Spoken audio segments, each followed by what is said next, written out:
साथियों नमस्ते। सभी बच्चे और बड़े बुजुर्गों के चरणों को स्पर्श करता हूँ और मेरे साथी गणों को नमस्ते। साथियों हम आज एनसीईआरटी का एक भाग है, एक किताब है एनसीईआरटी की 9वीं क्लास की। और 9वीं क्लास में आप जानते हैं कि 9वीं क्लास का जो ये प्राचीन भारत और विश्व के बारे में दिया रहा है। किसके बारे में? प्राचीन भारत और विश्व के बारे में अध्ययन करेंगे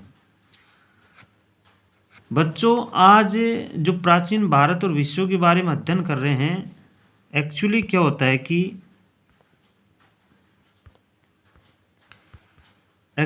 होता है कि हम कंपटीशन एग्ज़ाम देखते हैं तो थोड़ा सा हाई लेवल पढ़ लेते हैं और थोड़ा सा नीचे के लेवल को हम छोड़ देते हैं। और आप 6ठी क्लास से लेकर 10वीं तक पढ़ लीजिए एनसीईआरटी को, आपका श्योर सिलेक्शन हो जाएगा।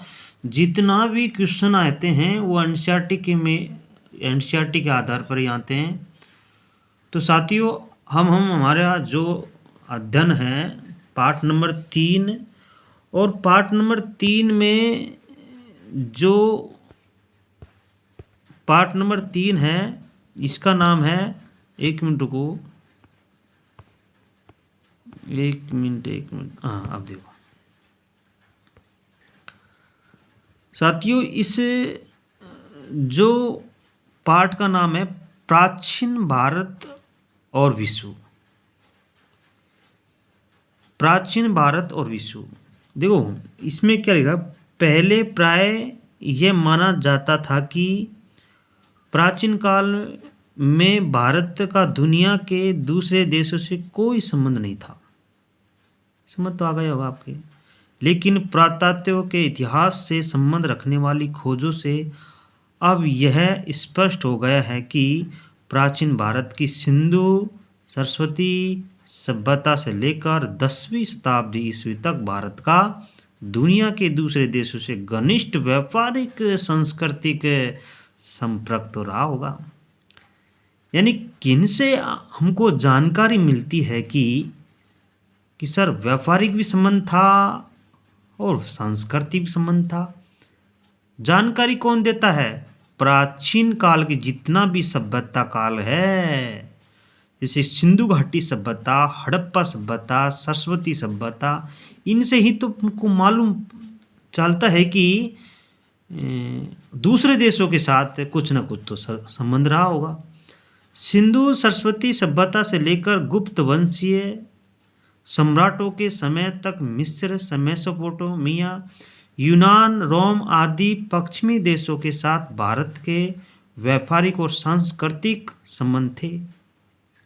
हर्षवर्धन, अब यहाँ पर 2 शासन आ गए। देखो गुप्त वंश, उसके बाद में कौन सा गुप्त वंश के बाद में हर्षवर्धन का ही गुप्त वंश का आधार है कि बात दक्षिण भारत में चोल साम्राज्यों के विस्तार के समय ईसा की 10वीं शताब्दी तक पश्चिमी देशों के मुकाबले मध्य एशिया एवं दक्षिण पूर्व एशिया के साथ भारत के ऐसे घनिष्ठ व्यापारिक, राजनीतिक और सांस्कृतिक संबंध थे जिस कारण भारत को व्यर्थ भारत के रूप में पहचाना जाता है। संसार के मानचित्र में आज भारत को जिन भौगोलिक और राजनीतिक सीमाओं में दिखाया जाता है वह पहले भारत इतना छोटा या सीमित नहीं था, वह तो बहुत बड़ा था साहब। प्राचीन काल में भारत की भौगोलिक सीमाएं काफ़ी विस्तृत थी। भारत एक उत्तर पश्चिम में स्थित आज का अफगानिस्तान भारत का हिस्सा था। पूरे मध्य एशिया के भूभाग में भारत की सांस्कृतिक जीवन प्रणाली फैली थी। इधर पूर्व भारत की भौगोलिक सीमाएं बर्मा, म्यांमार तक विस्तृत थी। इसके अलावा भारत के दक्षिण पूर्व में बंगाल की खाड़ी से और पूर्व दिशा में स्थित मलाया, जावा, सुमात्रा, बर्मा, म्यांमार, बोर्निया, बाली और चंपा, हिंद, चीन, इंडोनेशिया, याम, कंबोडिया तथा यूरिनमा आदि द्वीप समूह और श्रीलंका भारत के ही अंग थे। यहाँ भारत के राजाओं का आधिपत्य था। इन द्वीपों में रहने वाले निवासियों भारतीयों की तरह ही जीवन बसर देखो बसर करते थे। बसर यानी बसना।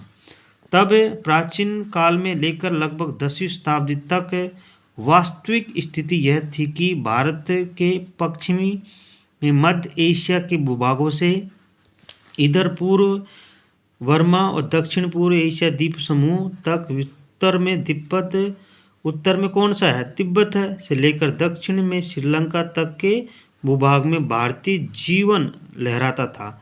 जीवन के विविध पक्षों में भारत और भारत की संस्कृति नजर आती थी। तब भारत बड़ा और बड़ों से बड़ा से भी बड़ा नजर, देखो बड़ा से भी बड़ा नजर आता था। बड़ा शब्द को संस्कृत में वृहद बोला जाता है। क्या बोला जाता है?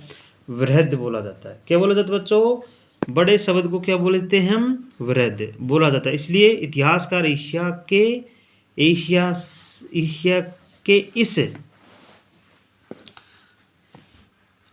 देखो एनसीईआरटी है जो बहुत इम्पोर्टेंट किताब है, इनको पढ़ लेना ही चाहिए। भूभाग को जहाँ प्राचीन काल से लेकर 10वीं शताब्दी तक संस्कृत फैली हुई थी। बड़ा भारत या भारत का नाम पुकारते थे। संचय में वृहद भारत का ही भारत के भूभाग के साथ उन देशों की को सम्मिलित माना जहाँ प्राचीन में भारतीय को राजनीतिक एवं प्रभुत्व था। वृहद जहाँ पर बच्चों साथियों में जहाँ अंडरलाइन कर लेता हूँ वो मान लेना, वो वेरी वेरी इंपॉर्टेंट क्वेश्चन होता है। ठीक है ना। अब देखो भौगोलिक कारण, क्या क्या भौगोलिक कारण थे? इसका सर्वप्रमुख कारण यह है कि भौगोलिक स्थिति थी। भारत एशिया महाद्वीप के भाग के मध्य में स्थित इस स्थिति के कारण का अन्य देशों के साथ संबंध रहना स्वाभाविक था। आर्थिक कारण, प्राचीन काल में भारत एक उन्नत और वहाँ के बड़े बने हुए सम्मान की स्थिति प्रचुरता। भारतीय व्यापारिक देशों में अपना माल बेचने भारत से आने वाले कई व्यापारिक देशों जाकर थे। कई आते जाते रहते थे। इन व्यापारियों देशों में आने जाने और बसने के साथ उन्नति सभ्यता सांस्कृतिक उन देशों के प्राचीन स्वाभाविक था। अब देखो धार्मिक कारण क्या क्या था? बुद्ध धर्म, देखो ये बुद्ध धर्म के उदय से पूर्व जो आर्थिक कारण से दक्षिण पूर्व एशिया में बसे हिंदू धर्म की मान्यताओं का प्रसार किया। बौद्ध उदय के पश्चात भारत कई बौद्ध धर्म समय समय पर अन्य देशों में धर्म प्रचार के लिए धर्म प्रचार ने विदेशों में मात्र धर्म को ही नहीं बल्कि भारतीय सभ्यता और संस्कृति का भी प्रचार। इसके अलावा दक्षिण पूर्व द्वीप समूह में चोल राजाओं हिंदू धर्म के प्रचार भेजे। उनके साथ कई साहित्यकार कलाकार आदि इन देशों में आए हैं, बसने आने लगे और बसने मिलकर यहाँ भारतीय संस्कृति भाषा साहित्य धर्म आदि का प्रचार किया। अब मैंने एक तो पढ़ लिया आपको भौगोलिक कारण बताया, भौगोलिक कारण बताया, उसके बाद में आर्थिक कारण बताया, फिर धार्मिक कारण बताया। धार्मिक कारण के अंतर्गत बौद्ध धर्म की चर्चा हुई। बौद्ध धर्म में क्या क्या चर्चा हुई? बौद्ध धर्म आया, उससे पहले कई धर्म थे क्या, इनके बारे में चर्चा हुई। अब हम पढ़ेंगे राजनीतिक कारण। प्राचीन काल में भारत के और राजकुमार दक्षिण पूर्व एशिया के भागों में या उन्होंने अपने राज्य एवं उपनिवेशिक संस्थापित इन भागों में इस प्रकार के राज्यों और उपनिवेशिक स्थापना, यानी क्या लिख रहा है बच्चों इसमें, एक मिनट रुको, ये लिख रहा है उपनिवेशों और स्थापना के साथ भारतीय विचारधारा भाषा सांस्कृतिक सभ्यता और सरलतापूर्ण विदेशों में प्रचार हुआ। अब देखो साथियों मैं आपको एक नक्शा बता रहा हूँ, उसको ध्यानपूर्वक समझना। आपको जैसे कि ये हम 7 महाद्वीपों में विभाजित करते हैं, तो ये एशिया है, हम ना, ये बंगाली खाड़ी है, ये कौन सी खाड़ी है, बंगाल की। अब मैंने आपको बताया था कि पूर्व, देखो ये उत्तर हो गया, यानी कि मैं लिख देता हूँ, थोड़ा सा सपोज करना, ये उत्तर होता है ना, ये उत्तर होगा बच्चों, और यहाँ दक्षिण है, ये दक्षिण है। अब बच्चों ये दक्षिण, ये यहाँ पर पूर्व है, कौन सा है, पूर्व है, और ये पश्चिमी है, ठीक है ना। अब उत्तर, उत्तर देखो बस साथियों, देखना,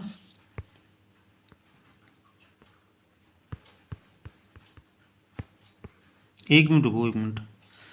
जैसे कि आप देख रहे हो उत्तर, दक्षिण और पूर्व और पश्चिम, ये क्षेत्र है जो वर्मा हमने बताया था कि पूर्व की छोर, यानी कि हमारा भारत को छोटा सा देश नहीं था, बहुत बड़ा था, क्या था, बहुत बड़ा विस्तार था, यानी कि बहुत बड़ा विस्तार था। और देखो ये बंगाली खाड़ी है, ये हमारे जो पश्चिमी दक्षिण नीचे अरब सागर है, ये बताया था। उत्तर से पूर्व, देखो उत्तर से पूर्व भाग में जो अफगानिस्तान है साथियों, जो अफगानिस्तान है, अफगानिस्तान से जस्ट नीचे पहले पाकिस्तान था, क्या है, पाकिस्तान आएगा। और जो पहले बहुत बड़ा विस्तार था ना, ये हमारे भारत के अंतर्गत था। और इसके बाद में देखो गंगा नदी है, गंगा नदी हिमालय से निकलती है, और गंगा नदी ये बंगाल की खाड़ी में गिर जाती है। और ये ब्रह्मा नदी है, Brahmaputra, I am sorry, Brahmaputra, ये तिब्बत के पठार से होती हुई, ये तिब्बत से होती हुई ये अरुणाचल प्रदेश यहाँ पड़ता है, यहाँ से प्रवेश कर जाती है, और यहाँ से होती हुई ये बंगाली खाड़ी में गिर जाती है। यहाँ डेल्टा का निर्माण करती है, आपको पता हो तो डेल्टा का निर्माण करती है, ठीक है ना। मैं आपको एनसीईआरटी से ज़्यादा नहीं बताऊंगा, क्योंकि जितना किताब मैं वही बताऊंगा, और आगे आएगा विस्तार से भी बताऊंगा। देखो अब देखो सुमात्रा, ये सुमात्रा है, ये मलाया है, श्यामा है, कंबोडिया है, चंपा है, ये भारत के साथियों, ये भारत के पूर्व क्षेत्र में पड़ता है।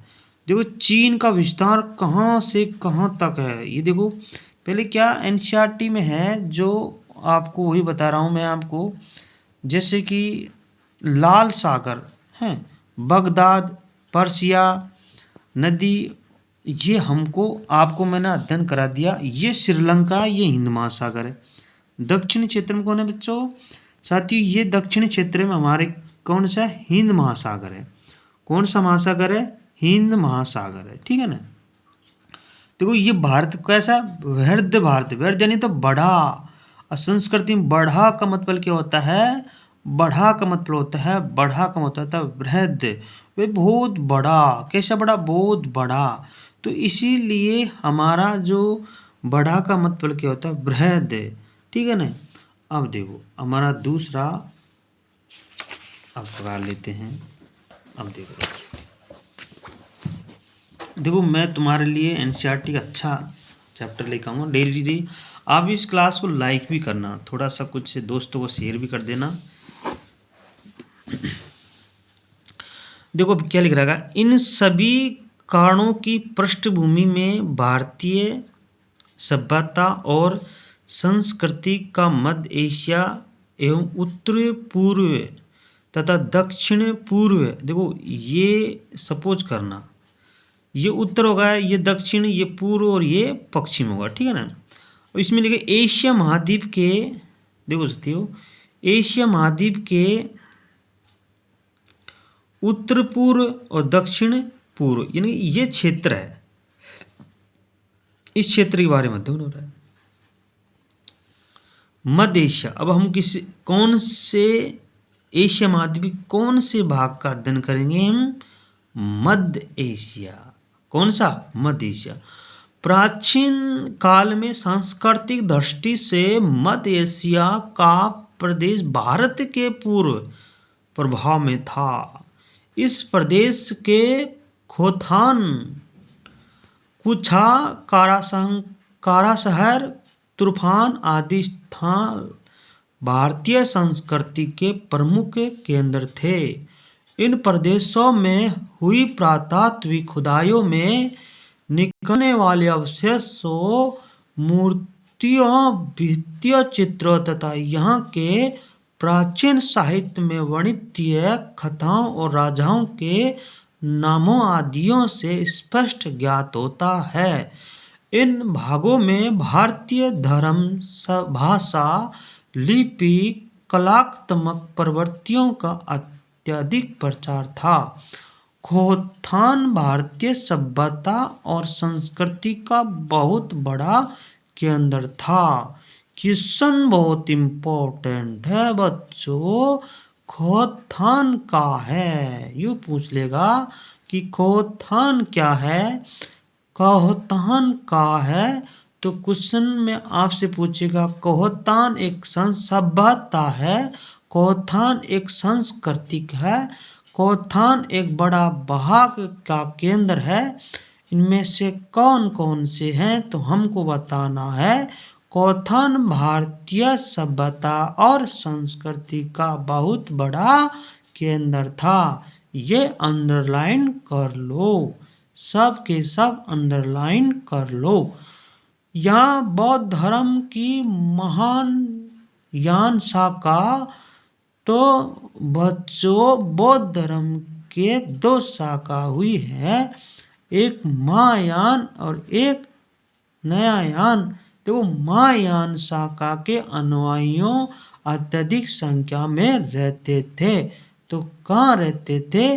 खोथान में रहते थे। या इतनी अधिक संख्या में भारतीय बस चुके थे कि उन्होंने स्थानीय लोगों को भारतीय रंग में रंग दिया था। खोथान बहुत बड़ा शब्द है बच्चों, आने की पूरी संभावना है। खोथान की भांति कूचा भी भारतीय संस्कृति का प्रमुख केंद्र था। खोथान की भांति कूचा भी, अब कूचा शब्द आ गया, कौन सा? कूचा। कूचा भी भारतीय संस्कृति का प्रमुख केंद्र था। यहाँ की लगभग संपूर्ण जनता बौद्ध धर्म का पालन करने वाली थी। लगभग 1000 स्तूपों एवं विहारों का यहाँ निर्माण किया गया था और सांस्कृतिक भाषा भारतीय ज्योतिष आयुर्वेद। अब बच्चों दो हमारे पास क्या आगा? आयुर्वेद। वेद कितने होते हैं? 4 होते हैं। कौन कौन से होते हैं? मैं आपको बीच बीच में टॉपिक के अनुसार कुछ एक्स्ट्रा भी चीज बताने की कोशिश करूँगा। जैसे कि आयुर्वेद वेद 4 प्रकार के होते हैं। कौन कौन से होते हैं? एक तो होता है हमारा ऋग्वेद, दूसरा होता है सामवेद, तीसरा होता है यजुर्वेद, चौथा होता है अर्थवेद। दोस्तों आपको एक और काम देता हूँ कि आज आपको वेदों के बारे में भी अध्ययन करना है। अब देखो, वेदों के काल का प्रचलन था। यहाँ के शासकों ने नाम भारतीय था, हरदेव, सृगदेव आदि हैं। खोतान एक कूचा की भांति ही काराशहर एवं तूफान भी भारतीय सभ्यता के प्रमुख केंद्र थे। ये दोनों अलग अलग प्रदेश थे। काराशहर के लिए यहाँ कहा जाता है कि कनिष्क के साम्राज्य का एक महत्वपूर्ण भाग था। तूफान प्रदेश भी 5वीं शताब्दी तक बौद्ध धर्म का प्रचार हो चुका था। यहाँ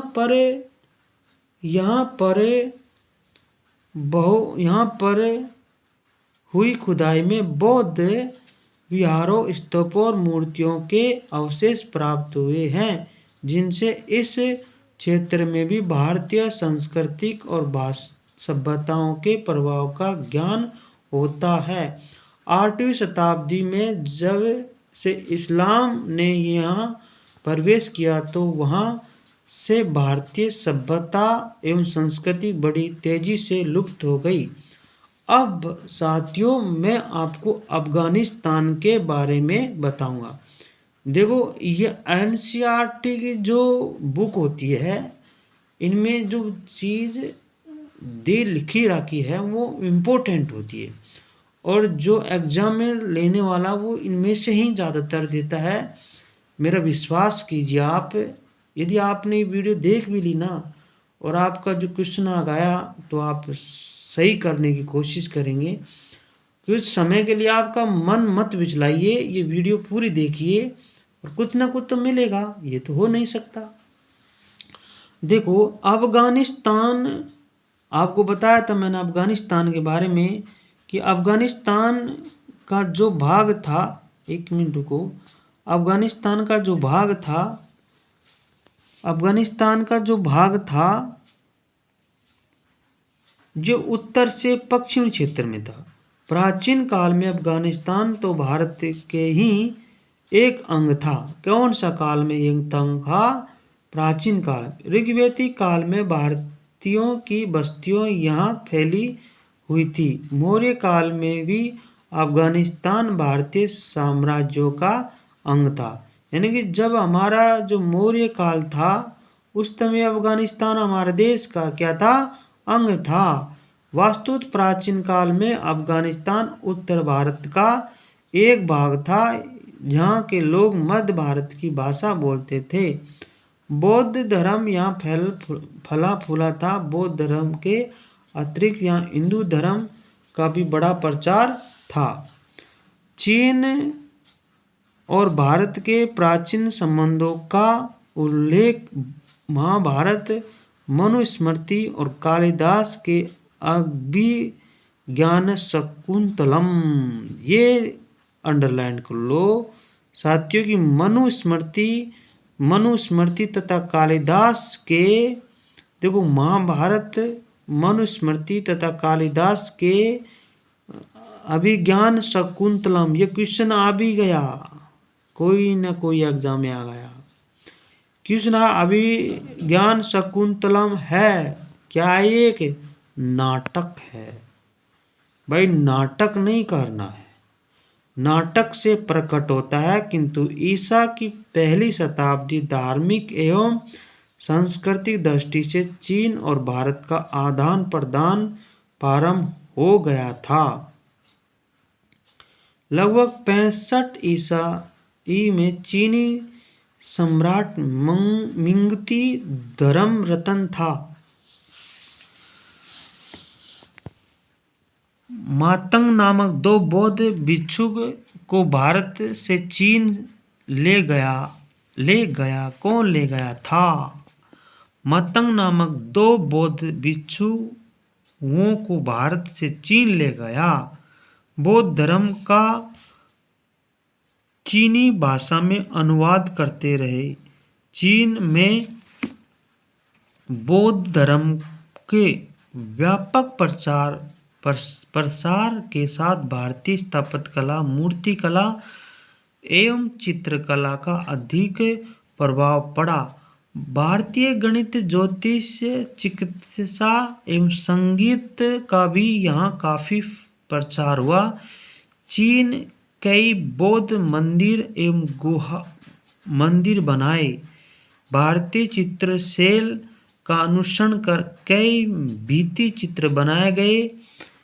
भारतीय शैली की यहाँ कई मूर्ति बनने लगी। चीन से ही बुद्ध धर्म कोरिया और जापान तक फैला।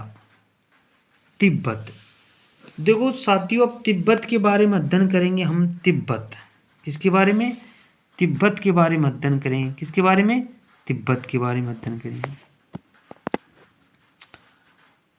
कि तिब्बत क्या है। किसके बारे में अध्ययन करेंगे? तिब्बत के बारे में अध्ययन करेंगे।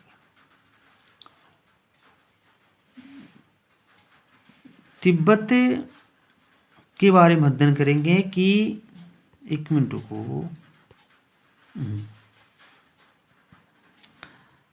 उत्तर भारत में उत्तर में भारत का निकटतम पड़ोसी तिब्बत सभ्यता और धर्म के क्षेत्र में भारत का